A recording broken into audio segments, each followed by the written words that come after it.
জোট বেঁধেছে বাঙাল ঘটি, নিপাত যাবে মৌলবাদী।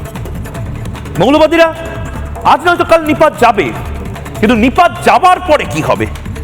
বাংলাদেশ মৌলবাদী মুক্ত বা মৌলবাদ মুক্ত হওয়ার পরে যেভাবে কাশ্মীরি পণ্ডিতরা নিজেদের ভিটে মাটি ফেরত পাওয়ার যে জায়গা, সেই জায়গাটা কি করে উঠতে পারবেন?